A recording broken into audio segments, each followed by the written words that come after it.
For example, the Iraqi government attacked the Egyptian acceptance of the Rogers Plan. What's there in the Rogers Plan? We have been telling them. Well, all right, we accepted a ceasefire. We did not go to you and tell you accept a ceasefire for 90 days. The Iraqi army is accepting a ceasefire from the 8th of June till now. We accepted a ceasefire concerning the Egyptian front. But we have not put any restriction on any other party, any other Arab party who want to go on and fire. This is a pleasure and a luxury and a right which we are leaving really to the other party free of charge as far as we are concerned. We accepted because the ceasefire was directed only and solely to the Egyptian front, because the only fighting which was going on was on the Egyptian front, since President Nasser declared that war of attrition. And all the rest of the Arab fronts were quiet, and all the Arab armies were observing the ceasefire line, and they are still observing the ceasefire line now.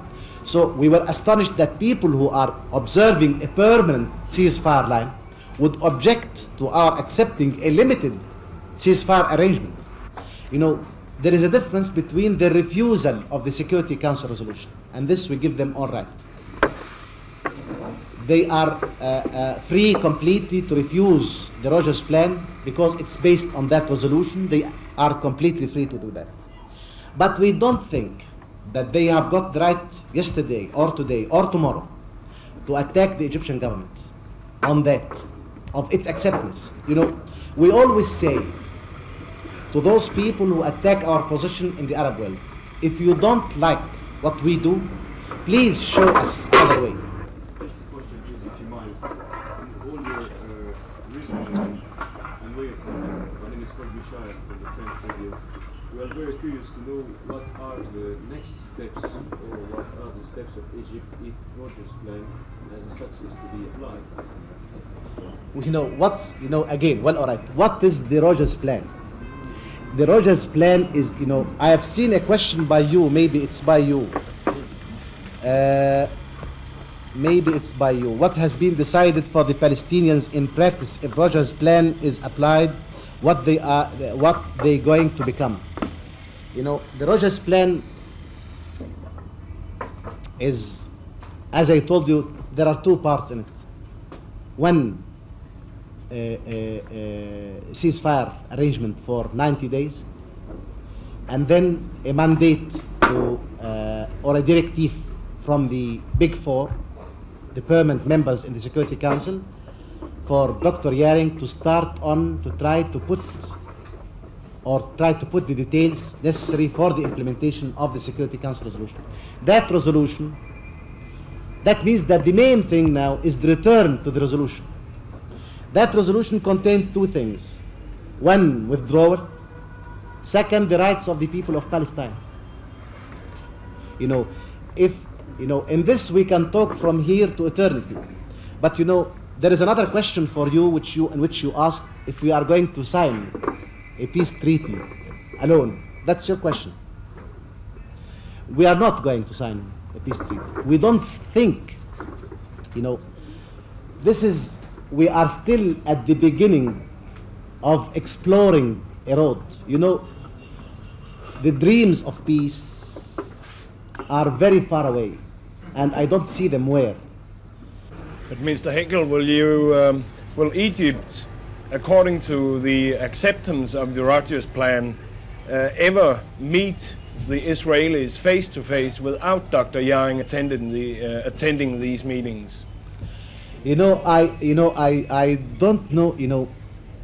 This is not a difficult question as it is suggested sometimes. I don't think we are going to meet with them. Since they are, as far as they are occupying our territories, we are not going to meet them. How can you, even in talking about the evacuation or in talking about the withdrawal, we think that the Security Council resolution have got all the elements of execution in it, of implementation in it. After that resolution is implemented, then your question arises. But before that, I don't see why we should cross the bridge before reaching it. No, but the Israelis claim this. The Israelis can claim whatever they want to claim. We have been reading, they are the problem with the Israelis is that they have present themselves in a certain frame of mind created by a military victory, which they do not realize till now that it was fruitless, historically and from every point of view. I don't believe that what they, I am not ready to argue that they have achieved a great military victory. Well, all right, with all my respect to that military victory did not create its political results. So it is it is fruitless. And they cannot impose their will, and they will not be able to impose their will. So Mrs. Meir can sit down from here to eternity and say, we are not going to withdraw unless they sit with us. We are not going to sit with them.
How do you evaluate the chances for peace at present?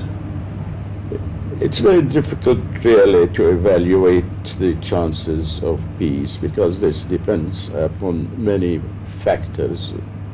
On the whole, I'm not very hopeful, but I'm not very pessimistic. The miracle may take place. Israel the other day broke the ceasefire by bombing Jordanian military positions at Erbil.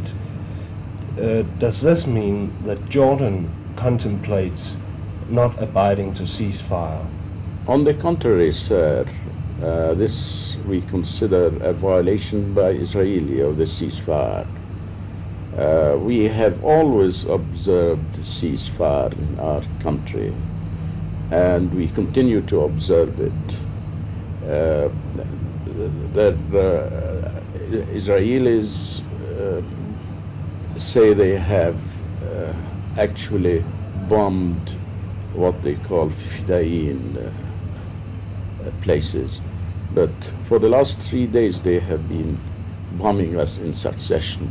Their targets have been the civil population, the cities and villages, and also Jordanian military personnel, which had done nothing to, we have observed the ceasefire, and there was no reason why they should at least shell these places or bomb them, the civilian population and Jordan military personnel. The Israelis claim that the Jordanian soldiers helped the Fedayins. What is your comment to that? That is not true. That's, we categorically deny that the soldiers or the military, Jordanian military personnel helped the Fidayin on these occasions. Many people think that even if Israel and the Arab states could come to an agreement, the Fedayins will sabotage it. And how do you evaluate the relations between the Fedayins and the Jordanian government for the time being? Well, there is an arrangement between us and between the Fidayin at the present, which we are observing very strictly, and I hope also they have been observing up till now, and I hope they will continue to observe. We do not interfere in their own affairs, pure Fidayeen affairs, but naturally we don't like them to interfere with the affairs of the government of this country. That would explain, of course, that our position. We, as I said before, we have been, and we will continue to try to persuade the Fidayeen, and as well, and to have not to do anything to prevent Jordan from proceeding with its this last endeavor to reach a settlement, I mean, in accepting the Rogers initiative. Det er næsten umuligt at lave billeder i Jordan i øjeblikket. For 2 minutter siden forsøgte vi at lave billeder, udsigtsbilleder over Amman, ligesom dem vi ser nu. Men straks efter, at vi var begyndt at filme, dukkede der en palæstinenser op. Han krævede, at vi skulle standse og søgte at få filmen konfiskeret. Det nyttede ikke noget, at vores bevæbnede ledsager fra turistpolitiet i Jordan satte sig imod det, for manden, palæstinenseren, piftede straks efter en vognladning svært bevæbnede partisaner, som kom forbi, og de omkring 20 partisaner slog ring om os med det samme. Det lykkedes at stå og snakke dem fra at konfiskere filmen, men moralen er, at det er partisanerne, der har kontrollen i Amman i dag. Det er ikke politiet, det er ikke regeringen. Why do the Fidayeens oppose the Rogers peace proposals? First of all, Rogers' proposals is an American proposals. And we know that America is against our revolution and our people. Second, these proposals put a final solution to the Palestinian problem. And if this final solution is against our aims, it will make benefits to the imperialism and Zionism. We had been fighting for more than 50 years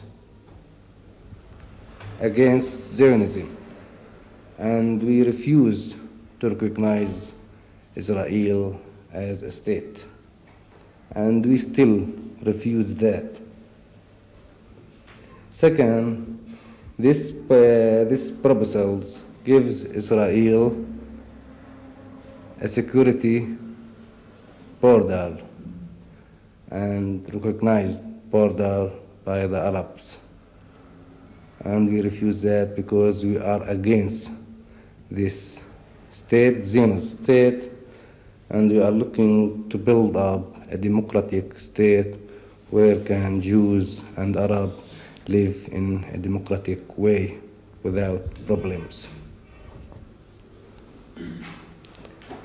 And we know that this solution will be against the national Arab movement because it will be or the solution will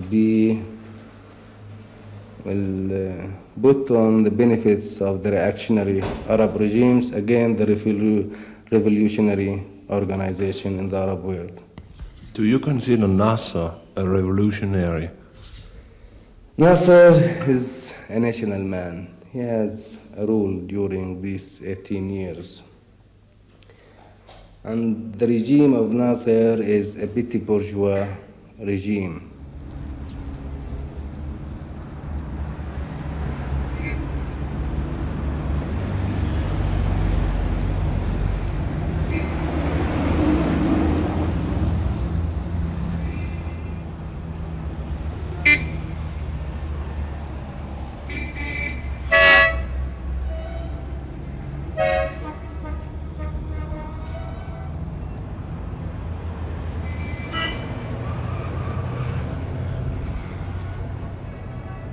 Any operation.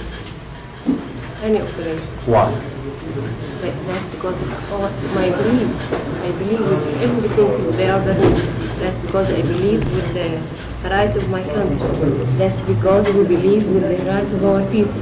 That's because we believe that we must struggle and struggle. And of course, the results will not get it more than 2 or 3 years or etc. Maybe you will not see the result. But we struggle and we continue. Even though you risk your life? Doesn't matter. You don't care that innocent people are being killed by these actions? We haven't any thinking to hurt anyone, only who hurt us.